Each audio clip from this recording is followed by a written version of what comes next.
Hey guys, you're watching Let's Talk About Prepping. I'm Tyler, your host, and in today's video, I'm going to share with you a food service supply store. Now, please pardon the shaky camera work. I was trying to be a little bit discreet and browse while just carrying my camera around.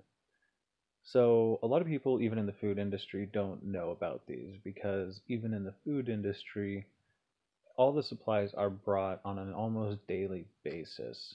And so they often don't need to go pick things up for themselves. But when they do, sometimes they'll go to a place like this, where large amounts of industrial and commercial food supplies are sold in bulk and tax exempt if you have a tax exempt number. For instance, if you're a school or a restaurant that is purchasing things to be sold at retail cost. Now, they will also gladly sell things to your average person in off the street, and you can find a lot of things here for a great deal because they are priced for resale, even with the tax put on top.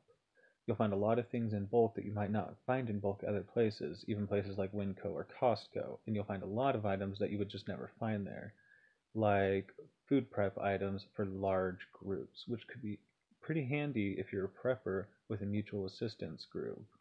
Regardless, there are a lot of things here that could give you some good ideas of things that you might want to store as an individual. Now, it is geared towards the food industry as it stands now, but there are also a lot of things that I think that you could find useful aside from bulk flavor syrup and stuff like that. They have a lot of canned goods and a lot of bulk dry goods, and these are obviously things that preppers really like. But aside from that, they often have a very large produce section and meat cooler. So if you like to jar or can or otherwise freeze dry or preserve fresh foods, this is a really great place to get a bunch of those things because, again, they are priced to be competitive so that people can resell them at their mom and pop store or restaurant.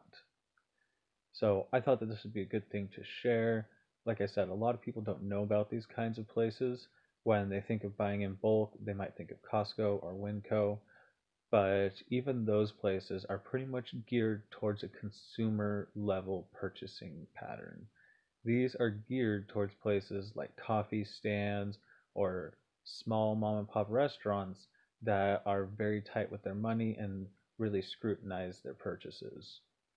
I really like to browse around because I often find random items like these bags of briquettes, which I'm pretty sure are much more cost efficient than how you can find them most places.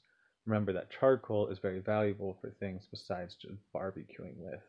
It's more BTU dense than wood.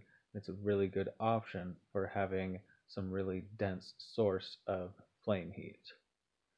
So I hope this was interesting. I'm going to let the footage play through and just show you guys a few more of the things that you can find in a food service supply warehouse.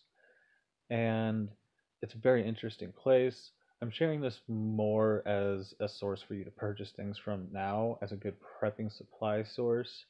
I'm not necessarily suggesting that you would go to this kinds of place in the scenario of a collapse or something like that. Just like any other place that you might think that you could go and purchase some last minute supplies or loot from if that's in your game plan, there are many other people who will know about this and think about this in those moments of crisis and not just preppers. When a panicked person realizes that there is a place where they could go and get some supplies, you don't know what might come of your interaction with that person. Now, this is the kind of place that a lot of people are referring to when they say food warehouses and not just grocery stores. And this is sort of a less known kind of place, so I would go here before I'd go to a Costco or somewhere like that. But I would expect that there would be a lot of people from restaurants, pizza guys, people like that, who have thought about this as well. Some of the lesser known food warehouses would be Cisco or FSA distribution centers where the trucks actually load up on. That's a real food warehouse where there's going to be the largest amounts of concentrations of foods. But both those places and places like this might be on the lists of local emergency response teams when you talk about them wanting to lock down the larger centers of food supply and stuff like that. So that's another reason not to go running to these places and to be prepared to avoid those kinds of situations. So that's just my usual word of caution when it comes to last minute appropriation. Have a good plan for that kind of thing. If the balloon goes up, if the crap hits the fan, don't find yourself in the same boat as all the non-preppers running through your mind trying to figure out where would be a good place to go and get some last minute supplies. In my mind, the reason that we prep is to avoid that, not to be better at that. You can get shot in a grocery store just as easily as anyone else, and you never know when those bullets are going to start flying. And I'm personally of the opinion that it's going to happen sooner than anyone expects.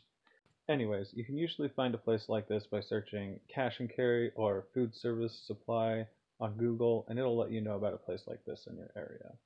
Anyways, I hope it was interesting. Let me know if it was helpful, and stay safe out there.